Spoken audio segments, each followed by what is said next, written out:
Okay, another Q&A episode of Fit Food Lover podcast. We've just had week 2 of the Shape Up in 8 program, We have. and we've had some good, really good kind of feedback so far. I know that we've got some big losses for some of them, and then some changes in energy. Like we've had people say that the energy's been increased. The big one, well, one of the questions that actually we didn't cover in our group session last night was talking about being really busy, and I think that's something that Yeah, we can go through a little bit on this one. But have you got the questions in front of you? I have. Are we going to alternate them like we did when we did on the group chat? We can do. We can do. Have you got them? I've got them up there, yeah. Amazing. So there are 4 questions, if I remember correctly. So I think Yeah. if you ask the first one, I'll answer the first one, and then you answer the second, and we go through there.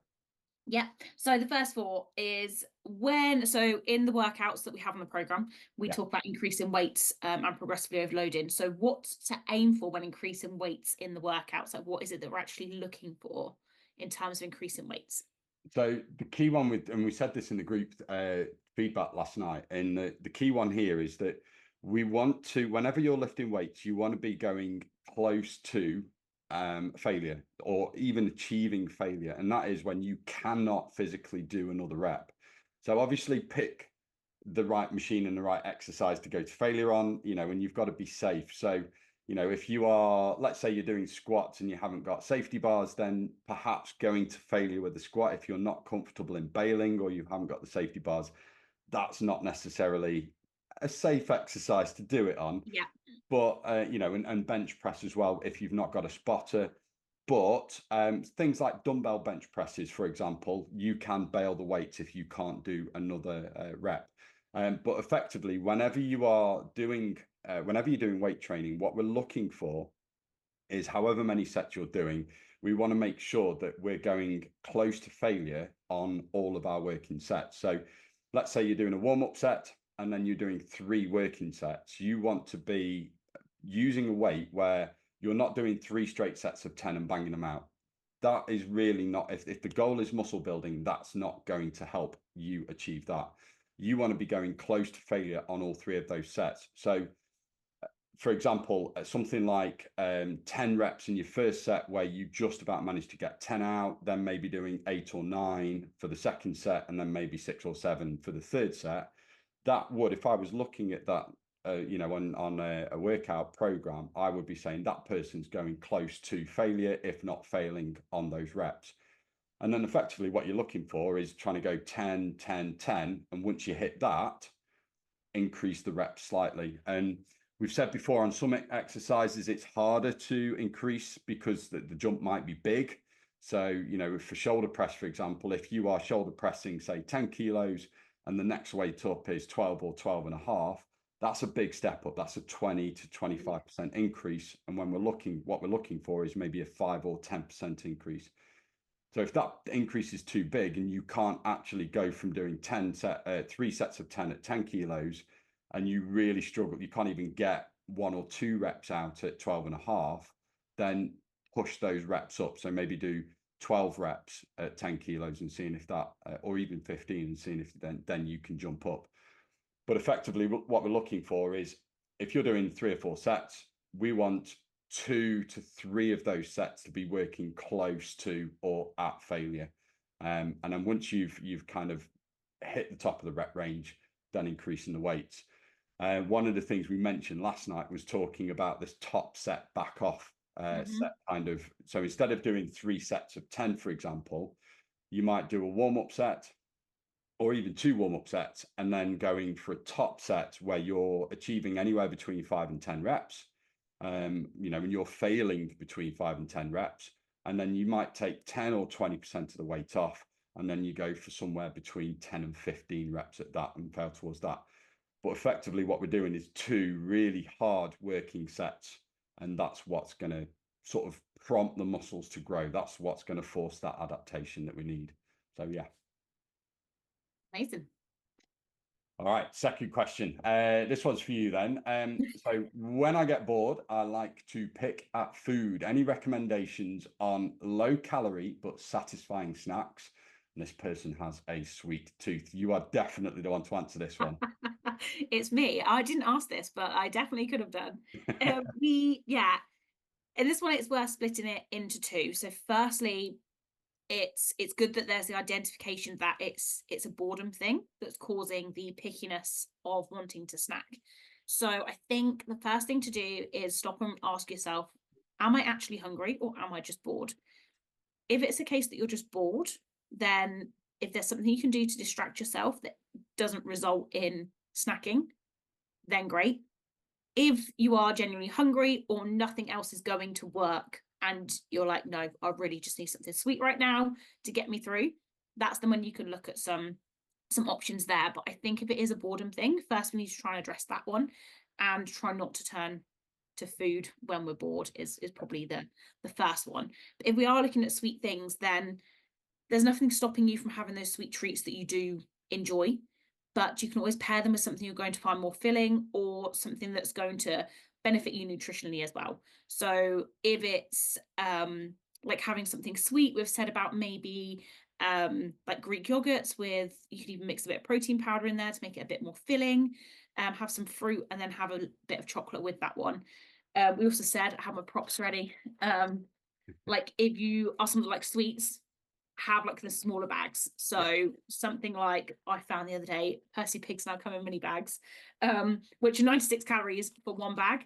And then when you've got a smaller portion, you're less likely to eat like the whole bag of sweets at once. So if you just bought yourself like a big bag of gummy sweets, it'd be so much easier to just, especially if you're bored and not really concentrating, eat the whole bag. Like before you know that's gone. Same with like a 500-gram bar of chocolate. 1 minute it's there, you're mindlessly eating it if you're watching telly or anything, and next thing the whole thing's gone. So if you have them as smaller portions and you have like a multi-pack of chocolate bars or sweets or whatever that is, even with crisps, if it's a savory thing, then go for something that's a smaller portion of that one just to Yeah. control that a little bit more. Popcorn, we said, is also a really good option, sweet and savory, also really good for fiber. But if you compare it with something like fruit or like a protein snack, so something that's fiber or protein, so it fills you up that bit more as well, but you're still satisfying that sweet craving, is really going to help. Yeah, and I think you're right there. It's having those smaller portions, or if you can't get them, don't take the whole packet Yeah, of biscuits. Don't take the whole chocolate bar with you take to sit. three or two or Take three, Yeah, and take a strip or take it. And one of the I'm the same as you. I either buy the little mini bags of things like Haribo's or whatever, or I'll get if I've got the big bags, I kind of decant them into a tub, and then I've got a yeah, little small pot that I'll put enough in, and then the rest is out of sight. And we're not saying that you can't eat them, because if you do want more, you can get up and have go and more. get some more. But Yeah, the point of this is putting that barrier in place so that it's making it less likely. And you won't always get it right, but it's something that you've got to practice. But again, it's kind of putting the barriers in place so that you're less likely to just kind of mindlessly pick at things.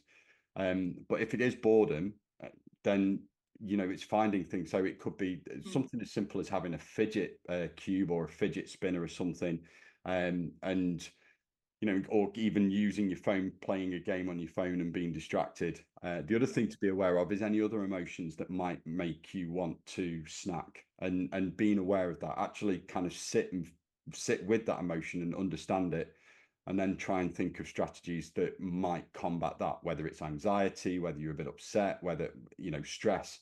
It's kind of thinking, sitting with it, addressing that emotion, rather than just, because all it is with habits, it's this idea that you've got a trigger that is triggering that response, whether it's snack or whatever, and it's changing the response. That's what we're looking for. So whatever your trigger is, it's kind of going, right, that's the trigger, what's the response? yeah, I'm the same. I sit, if I go and watch a movie, I struggle to sit still. So it's having something to snack on. And I go for things like popcorn because it's lower calorie and it's filling. You've got a lot of fiber in there. I am going to eat something. I'm going to accept that I'm going to eat something in the cinema. So let's go for something that is a lower calorie option, rather than just going to get a big 500-gram bar of chocolate and smashing the lot. yeah, yeah, definitely. But yeah, no, good. Question 3, can I have a beer? I feel like we asked this one last week as well. We did, but this is something that's really commonly asked, and Yeah. people. One of the things I say to people about anything, and this applies to alcohol, food, it's not depriving yourself, because at some point you are going to include that in back into your diet. And if it's something that is in your diet, then you've got to learn to moderate it and include it. So Mm, with alcohol, absolutely, you can lose fat. If your goal is fat loss, you can lose fat and drink at the same time. But it's the same with food. It's yeah. learning to moderate it. Now, with alcohol, it's something else we've got to be kind of conscious of, in that, there are the other after effects of alcohol. So if we drink, then it's going to affect our sleep. That will have a knock-on effect on your appetite the next day, your energy levels, your ability to do workouts and be active. So again, it is just being mindful of that. And it's remembering what the guidelines are. So government guidelines, 14 units of alcohol over the week, and then spreading that out over a few days, whilst also having sort of 2, 3, 4 days that are alcohol free. So, don't get into the habit of, again, it's down to habits. If you're getting into the habit of sitting down and using alcohol as a way to unwind at the end of the day, it's looking for replacements. So one of the things that I'll do is look at the alcohol free versions, because it's looking for that taste and flavor. So I'll have that taste and that flavor without the alcohol, because with alcohol, it is the other impacts. It's the impact on when your body breaks it down. It basically stops you utilizing any of the other energy sources. So, Yeah. if you've consumed fat, it's not going to utilize the fat. It's more likely to store it whilst it breaks down the alcohol. So alcohol is broken down in the liver, and then the products are then used to provide the energy, and it's going to use those first before it uses glucose and fats. So yeah, you can have a beer, and I would say that if you are somebody who enjoys a drink because you enjoy the flavor and because it's part of socializing, absolutely, because if you cut it out completely, then there is a chance of you kind of just binging on it as you would with food, and the implications or the consequences of that are quite serious. But then ultimately just looking at moderating it, and perhaps in the long run even reducing it right down so that you do only drink alcohol in social occasions, rather than Yeah. getting into that habit of always drinking at home. It is a toxin. There is no nutritional value in drinking alcohol. Yeah. But if you enjoy the taste and flavor, then yes, it can be included. It's just being mindful. Absolutely. And like you say, it's how you use it. Like, it's such a big part of society, I think, isn't it? That not everyone wants to be sober all the time. Like, people do enjoy having a drink. Like you say, Yeah. there's so many social occasions where you can, but if you're thinking about your health, then like you say, maybe not just having it at home, just out of like a habit and routine thing, and Yeah. saving it for those occasions where it is, like a party, a wedding, something like that.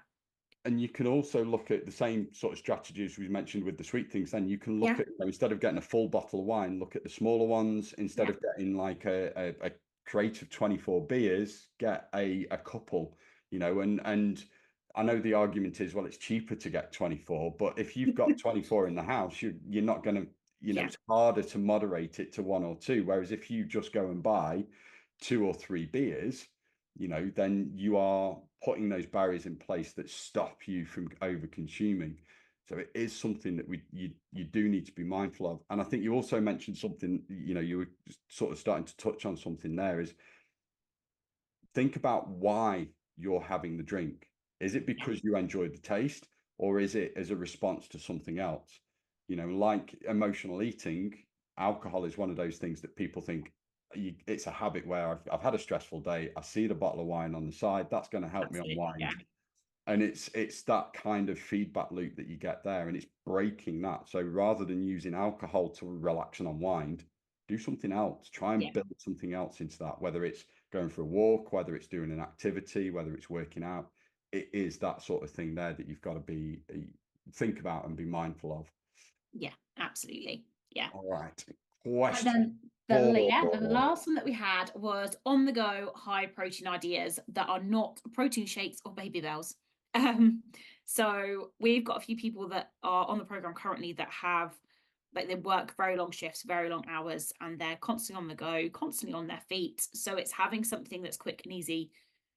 I guess we sort of touched on thinking about things where you don't necessarily need cutlery for it, Yeah. was sort of thing. So really easy to grab and go. Really great options are like chicken bites that you can get either pre-made, or you could get a chicken breast, cut it up and cook it yourself in whatever spices you want, and then just portion that up. Yeah. That can be a really good one, as chicken's really high protein, very lean source of meat. So really great option there. And you can then flavor it however you like, or yeah, get the ones that are already done. There's also the chicken on a stick, which is another sort of variation of them that are easy to just grab and go. Some other options you've got now, a lot of supermarkets sell their own versions, is the yogurt pouches.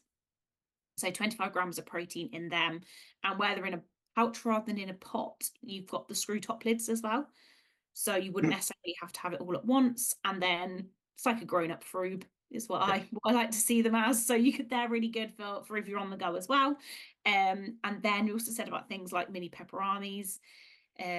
But just be a little bit more mindful of like the salt content and things like that as well, because they are a little bit higher. But again, they're like really good options. So anything that's like a cooked meat is really good. But cheese is really good. You can also get little packets. I don't know if you've seen them, where it's like the mini cubes of cheddar in a packet. Yeah. You've got them as well as an option if it's more just the flavour of a Baby Bell that I guess you're not as keen on. But yeah, cooked meats, anything that's like a cheese snack, or yeah, yogurt pouches are all like really good. Yeah, and then other things as well is things like cottage cheese, low fat cottage cheese, Yes, with rice low cakes. fat Greek yogurt and rice cake. So yeah, if you did have like just needed minimal cutlery, then there's stuff like that. Yeah. But we also, if protein shakes aren't your bag, then look at the clear whey proteins. That's like having a juice, which can then also help increase your water intake. So they're really good options. There's so much now out there, and protein bars as well. The one thing we did say is just be mindful with things like protein bars and protein products. There's a lot of, because of the push with protein, a lot of companies are now just splashing that across the board. And Yeah, actually, it's not. yeah, and like protein bagels we picked on as an example. Yes, they've got a little bit more protein in, but it's marginal. A normal bagel might have 5 grams of protein, and then a protein bagel, because it's got some seeds on, has got like 8 grams, and but then it's also got more calories. But then they overcharge you as well, because a normal protein pack might have 6 bagels in. For the same price, you'll only get 4 of the protein ones. So it's just being mindful of that. And one of the key ways, and I've done this on my Instagram posts and social media posts, one of the key ways to think about it is something called the calorie to protein ratio. So if you take the number of calories, divide it by, so calories per 100 grams, for example, divide it by the amount of protein per 100 grams. So let's say Greek yogurt has about 55 calories per 100 grams and 10 grams of protein. So 55 divided by 10 gives you a calorie to protein score of 5.5. The lower the score, the higher the protein content. And anything below 10 would be considered a very high protein source. So Greek yogurt, very high protein source. Eggs, for example, about 60 calories per egg, 6 grams of protein. Then you're looking at a score of 10. 60 divided by 6 gives you 10. That would be a good protein source. For an egg, but don't just have one egg, have a few.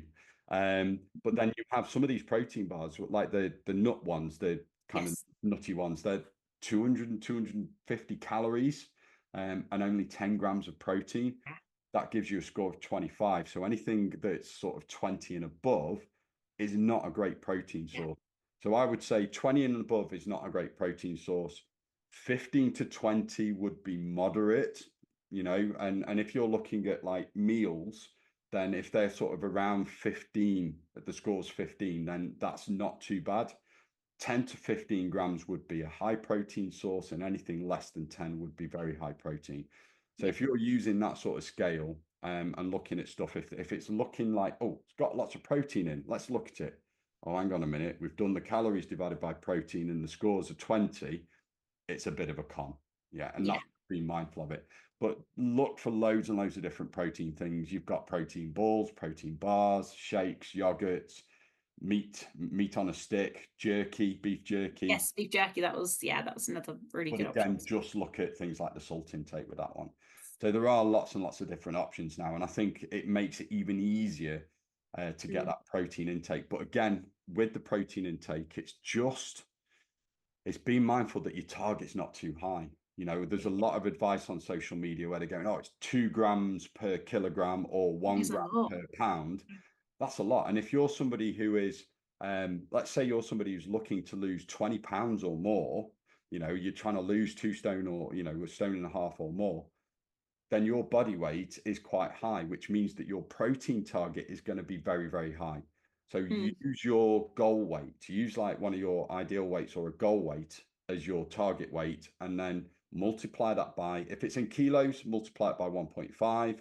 If it's in pounds, multiply it by 0.75. That'll give you your protein target for the day, and then work from there, you know, go through from there. But yeah, just double check your protein target isn't too high. I think for most women, anything between sort of 90 to 100 grams is fine. You know, if you've got a coach, if you're a woman and you've got a coach who's setting you 140 to 150 grams of protein as a target, then they're probably setting it too high if you're finding it hard, especially if you're only on like 1,500 calories. Yeah. Not impossible, but it's not necessary. And I think, you know, yes, if you can do that, if you can eat that and you get into the habit, great, because you're not going to be hungry. But you're also probably consuming so much protein that you might not be consuming enough fat, you might not be consuming carbohydrates, and it's probably going to limit the variety in your diet. So you might not actually consume enough fruit and veg as well.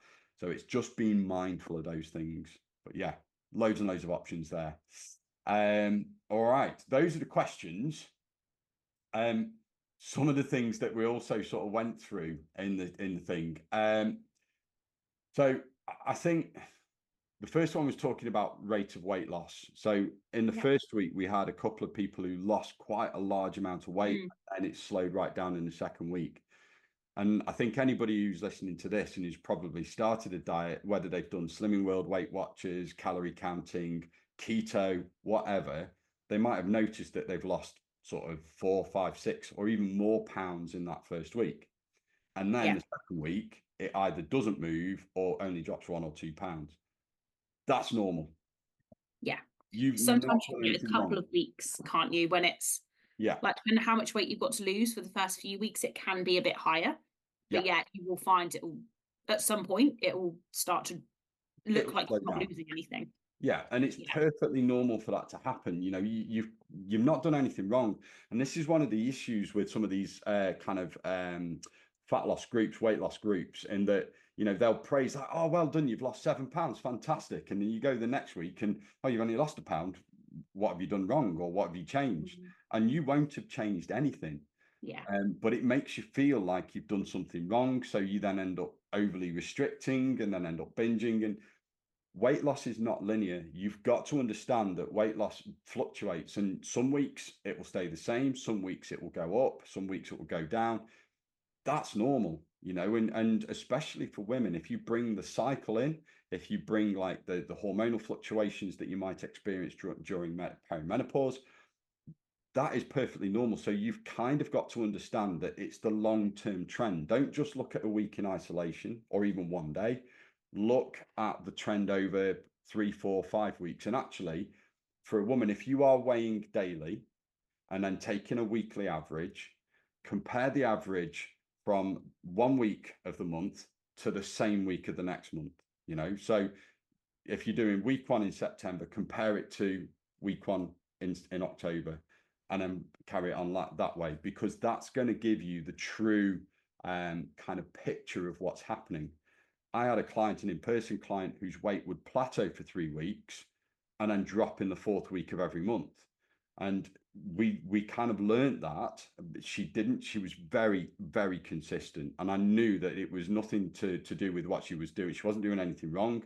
She was hitting everything, 3 workouts, hitting the calories, hitting the steps, but that weight would just plateau.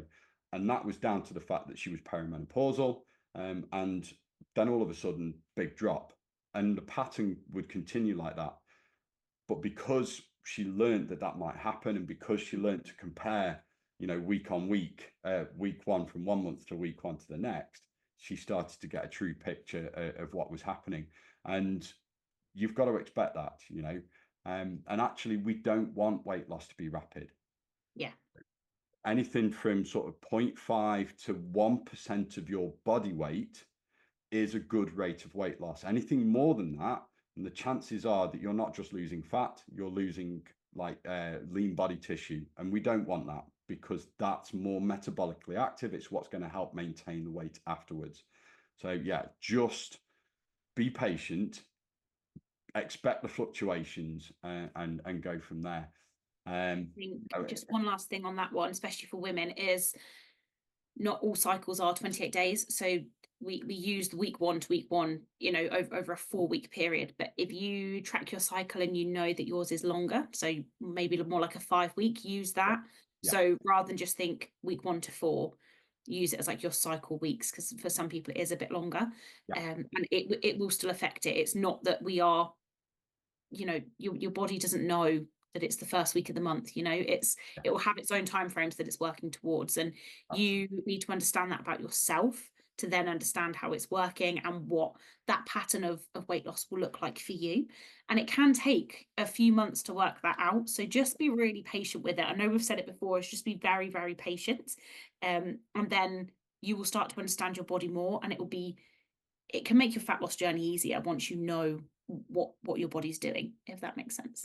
And this is where actually having a coach really Mm. helps, because if you're doing it on your own and you don't understand what's happening, it Yeah. can be quite sort of disappointing and really disheartening. But if you've got somebody who can explain that to you and help you see that, and make you understand that actually by weighing yourself daily, it's not for everybody. I'm not suggesting that everybody should do it, but Yeah. you weigh yourself daily and see it as data, it helps you understand what's happening. If you look at the long term, you can see that, oh, the weight's coming down. Oh, it's going up there. Oh, that was when, that was my menstruation week. So my weight goes up. Or it might even be, for some women, it might be the week before. For some women, it might be the week after. Again, all cycles are different. But you start to understand that there's a pattern there. And it really does help. And if you do track your cycle, you can then start to understand when you're going to feel more tired, so you might not get the most out of your workouts. You'll know the weeks where you're feeling more energized, so you can really push yourself and get more steps in.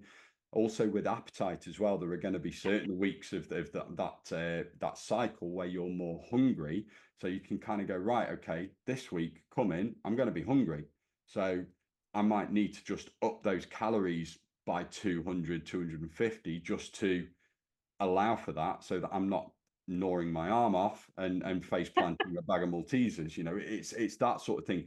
And it's something that amazes me, that not just women, but that we don't actually learn to understand our own bodies. Learning to understand your own body is one of the key things for long-term success. Understanding when you can push yourself in terms of workouts, when you can push yourself in terms of, if you're wanting to lose fat, push yourself with your calories. You don't have to eat the same number of calories every single day. Yeah. You've got to understand that, it might be work, for example, might be busy one week. You might be a little bit stressed. That again is going to affect your appetite. So it may be that you just have to accept that you need to eat a couple of hundred more calories, rather than just going, nope, that's my calorie limit, I'm not going over it. And then the stress gets to you, you think, sod it, I've ruined it now. And you go the whole hog. So yeah, it's just understanding how our body works and responds to the external stimuli. And that's really, really important. All right. So one of the things I did this week was I did a big presentation to a group of ladies from the hospital near me, their women's wellness group. And one of the things we talked about, and it's a bit of a myth. So we were addressing myths, and one of the myths that was discussed was this idea that weight gain in our middle-aged years, so from 40 onwards, happens because our metabolism slows down. And I had to break some rather sad news to this group, that that's not the case. It really isn't the case. And one of the things that we kind of start to talk about with this is, what are the real reasons for gaining weight? And again, that helps. If you understand that, it helps you realize what you've got to do to achieve the goals you want. So with your metabolism, there's this study done, about 6,500 participants.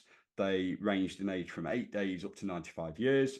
And they measured the energy expenditure with a method called doubly labeled water, which effectively it allows them to measure the amount of energy somebody burns, in inverted commas, quite accurately. And then they plotted that data, and they've tracked these people, they followed them. And what they found was that your metabolism spikes in your early years.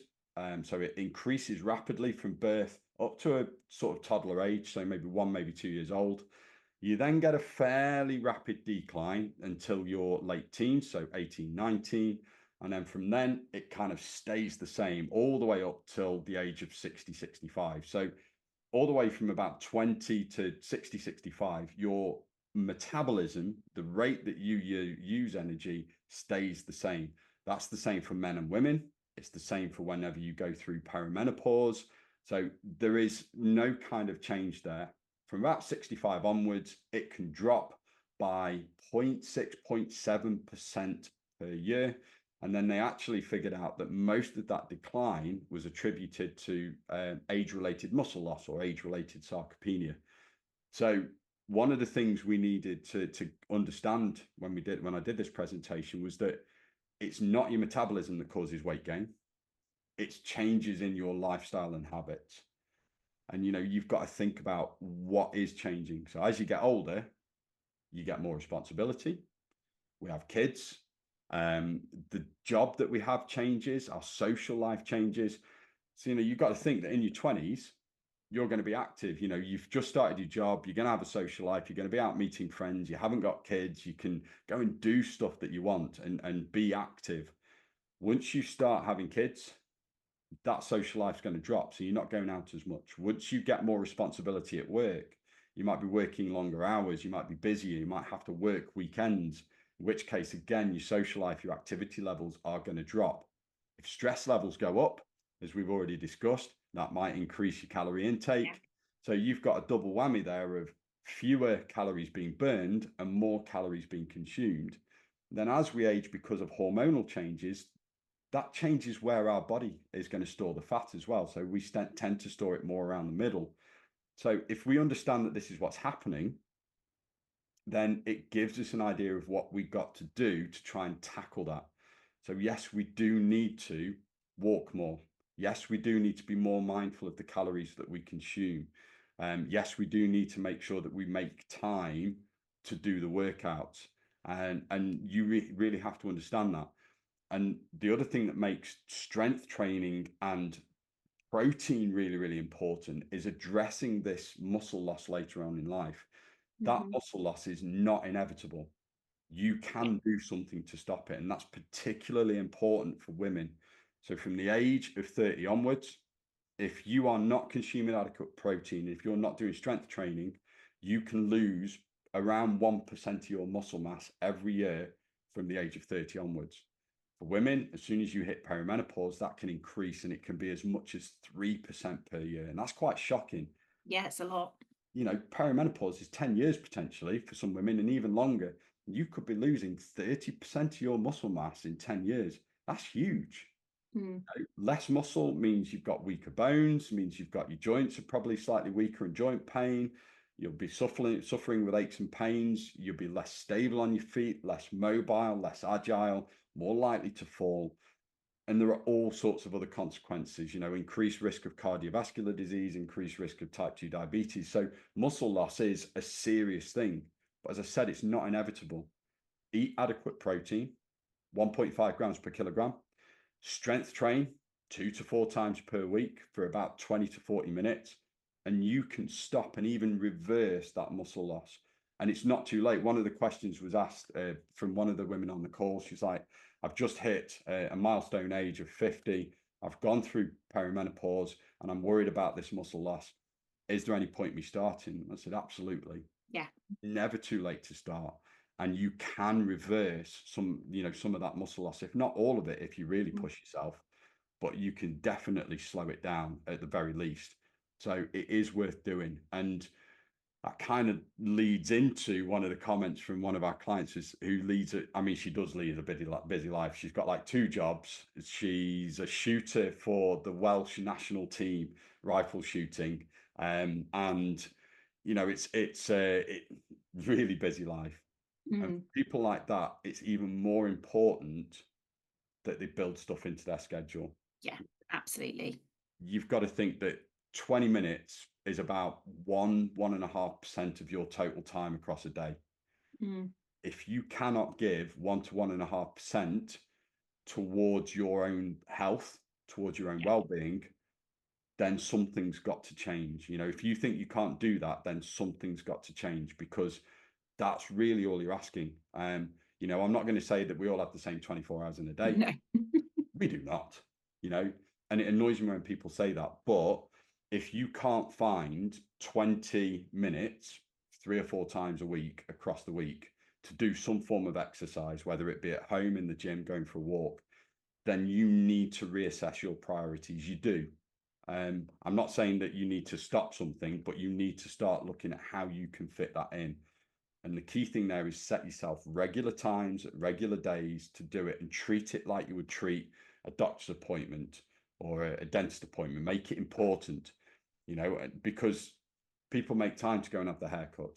People make time to, and I'm not belittling that, absolutely make appointments and make time for you to go and have a haircut, to go and have a facial, to go and, whether you're male or female, to go and have a massage. Make the time for that, because it makes you feel better.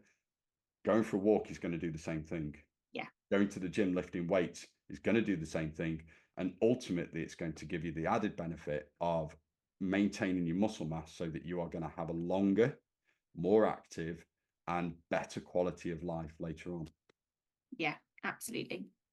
And it is a kind of suck it up. It is saying that. Get it done. And it is saying that, but quite frankly, sometimes you do need to hear that. You do need to actually hear that. And if you're somebody sat there who's going, no, I don't have time to do that, then you've got to reassess your priorities. And there was an interesting one. One of the women said, well, I get mum guilt, and I get that. Absolutely. Mum guilt is, oh, when they're at home, I only really have time when they're at home. And I don't want to just, put 20 minutes to one side and leave them on their own while I go and do a workout, because I could spend time with them. I've got 2 things to say to that. Number one, if you can't make time for you to make yourself feel better and look after yourself, at some point in the future, you're going to make it so that you're not able to look after them, or they're going to have to look after you. I would honestly sort of say that, and this is something that I'm having to deal with in my life at the moment. My dad is, I've been nagging him for years to get some exercise done. He's not very active, and he now needs a hip replacement. He's going to have 2 weeks where he's going to need somebody to look after him, and it puts on your children to do that. One of us is perhaps potentially going to have to take time off work and time away from our families to help him, because he didn't make time to look after himself earlier. And that's something that you've kind of got to think about. If I don't make those 20 minutes now, okay, I'm not spending 20 minutes with them, but it means then that they're not going to have to, potentially, they're less likely to have to look after me when I'm older. And then the other thing as well is, let them see you work out. Yeah. Let them join in if it's a group workout. Yeah. Normalize it, and as they get older, I've been trying to get my boys to come to the gym with me. I've not quite succeeded yet. I will do. I will do. But let them join in with you. Let them see you exercise. Normalize exercise and activity. Don't hide away from it. And especially if they're young, if you've got young children, let them see you. I've got clients who send me videos of their kids doing workouts with plastic weights with them. That's amazing. That's awesome. Because you're setting a good example for the children. And again, that also, the other thing, and this might be an unpopular opinion, One of the things that frustrates me is when people say, "Oh, I've got to have crisps and chocolate in the house for the kids." Really? Do they need, and I'm not saying that you can't have it in the house, but don't use that as an excuse. Yeah. Kids will want sweet treats for the same reason that you want them. They taste good. They taste nice. They make them feel better. Normalize having a piece of fruit as well as, do the same thing. Going, yes, you can have a piece of chocolate, but I want you to have some fruit with it as well. Yeah. Use the same strategies that we've talked about there. Oh, you want something sweet? Well, there's some yogurt. We can put some fruit in it. We can grate some chocolate over the top. That's tasty. I like that meal. It's really tasty, and it's something that the kids will enjoy. Yeah. Give them carrot sticks and hummus as a snack option as well. Also, yes, they can have that chocolate, but don't just go go to your snack cupboard and get some crisps and chocolate out. Actually, minimize that. And the other thing is that don't keep topping it up. Once it's gone, it's gone. If they eat them all on a Monday and a Tuesday and there's nothing left for the rest of the week, Yeah. then it's a Maybe lesson it. for them to Yeah. learn. That learning moderation. Think about, if you're struggling to moderate things as an adult, think about why. When you Yeah. were younger, you probably had access to, and I know that's the case with me. Yeah, absolutely. And some of the issues I have had around food have come directly from the experience that I had from adults around me as I was growing up. Dieting, especially my mum, she was always on a diet. Not the case now because I've kind of taught her the right way, but Yeah. that's something as well that you've got to think about. It's Mm. normalizing healthy lifestyle, normalizing healthy eating, and educating our children by showing them, model what you want. Yeah. And don't say, oh no, you can't have that, it's unhealthy. But go, yeah, we've got chocolate in. Absolutely. If you want a snack, go and help yourself. But do understand that once that's gone, there's only a limited supply in there. Once that's gone for this week, we're not getting any more until the shop next week. Learn to moderate it. Get them the smaller bars as well. And then you say, oh, we've run out of chocolate. Oh, I want some chocolate. Can we go to the shop? Well, no, we've got some fruit in the bowl. You've had the chocolate Mm. already this week. Go and have some Yeah. fruit. And Yeah. it helps them to learn how to moderate it. But absolutely don't go, no, you can't have that. It's unhealthy. Yeah. That's too far the other way. Yeah. And the other thing where you're saying about workouts and getting them involved, bike rides to the park, go take them to the park, run around after them at the park, go on the family bike rides, go on the walks, go to the woods. If you've got nature around you, use that, because not only is it going to benefit you, it will benefit them as well. Absolutely. You know, there's so much benefit that children can get from running around in nature and being Absolutely. outside. So yeah, there's another option. With my boys and my partner's little boy as well, we go and do things like trampolining. We'll go and do Yeah. Ninja Warrior. We'll go to the park and play football. We'll go and do geocaching where we're hunting for these little Yes. pods. We'll go for walks. We're quite lucky that we've got lots of green space around us. We'll do all sorts of active stuff together. And again, that's normalizing activity. Yeah. They moan about it at times. They would much rather, my boys are like anybody else's, they would much rather play on their games consoles and computers than go outside and actually be exposed to sunlight. But it is normalizing that behavior, that activity, and they kind of, when they're with me, they kind of expect that we're going to do something, and they want to do something because of that. So yeah, normalize being active and normalize exercise. Don't feel guilty. I know it's hard, and it's really easy for me to say, don't feel guilty. Yeah. But that time, you spending that time on yourself, and I think this is the key thing, especially for mums. Spend that time on yourself. It'll make you feel better. It'll make you be more present when you are with them. It'll mean that you've got the energy to give to them as well, and then also later on in life, it means that they're less likely to have to look after you, because as a parent, I would not want my boys to feel obliged that they've got to care for me and look after me. Yeah. I know they probably will, but I don't want to put them in that position because I've not made time for myself earlier on. And I know it's easier said than done sometimes, but really it's something that you do have to kind of think about your priorities. Yeah. I think that's a good point to end on this week. I think it is too. Yeah, very good one. I think you need an early night. I Um, do. Yeah, because I'm getting picked up at 1:30 to go on a stag do to Benidorm, which will be interesting for somebody who don't really drink a lot. That will be, yeah. So if next week I'm jaded, you'll understand why. is it when are you back, Sunday or Monday? I'm back on Tuesday. So it's Oh, three yeah. nights. Will's probably still going to be ill by next Friday then. Will. Hungover. It doesn't take much for me to 2 glasses of wine and I'm hungover. So yeah, I think I'll be wearing dark glasses on this one next week. I can imagine it. All right then, guys. That's it for us for another week. We will catch you on another Q&A next week. And if you are interested in following us, then obviously you've got my tag there. Also, you can look at _AL nutrition. For Alice. Alice needs to sort out the background so she can put it up there. I do. I'm not as much of a technical wizard as you. I'm old. When it comes to technology, I'm like a little granny. I haven't got a clue. I'm She says terrible. she's old. She is a lot younger than I am. Yeah, but technologically, I think I'm probably on par with my mum. Oh dear. And we'll get one made. I'll get a background made. We'll get that sorted. But yeah, follow us on socials and you get loads of extra advice and information on there. And yeah, keep your ears peeled because there may well be another shape up possibly before Christmas. But yeah, keep your ears peeled for that one. All right, guys, have a great weekend. And I'm hoping to see you not too jaded next weekend with Alice and answering some more questions. So it's bye from us for now. Bye.